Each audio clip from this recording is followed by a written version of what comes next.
lansa niyan pre, sabi ni Dilo, nakayan siya. Diba tinauto kayo? Oo. Patawan. Si ano, tumira, si Bay. Driver? Hindi, yung yagyag din na malakas din mabingwit. Ito kasama ko siya. Sila Marcos? Si Bay yung may, Marcos yun. Hindi, oo nga, si Bay nga, si Bay. lagi kasama na yung asawa niya dyan. Oo. Castillos ba yun? Oo, yung pating, kabaho yung boto mo.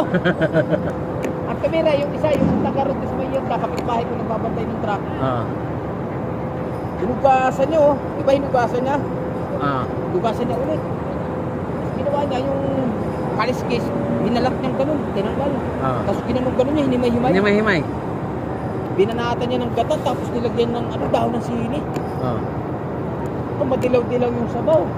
Nadubo niya sa gata, may dahon ng sili. Dinamihan niya.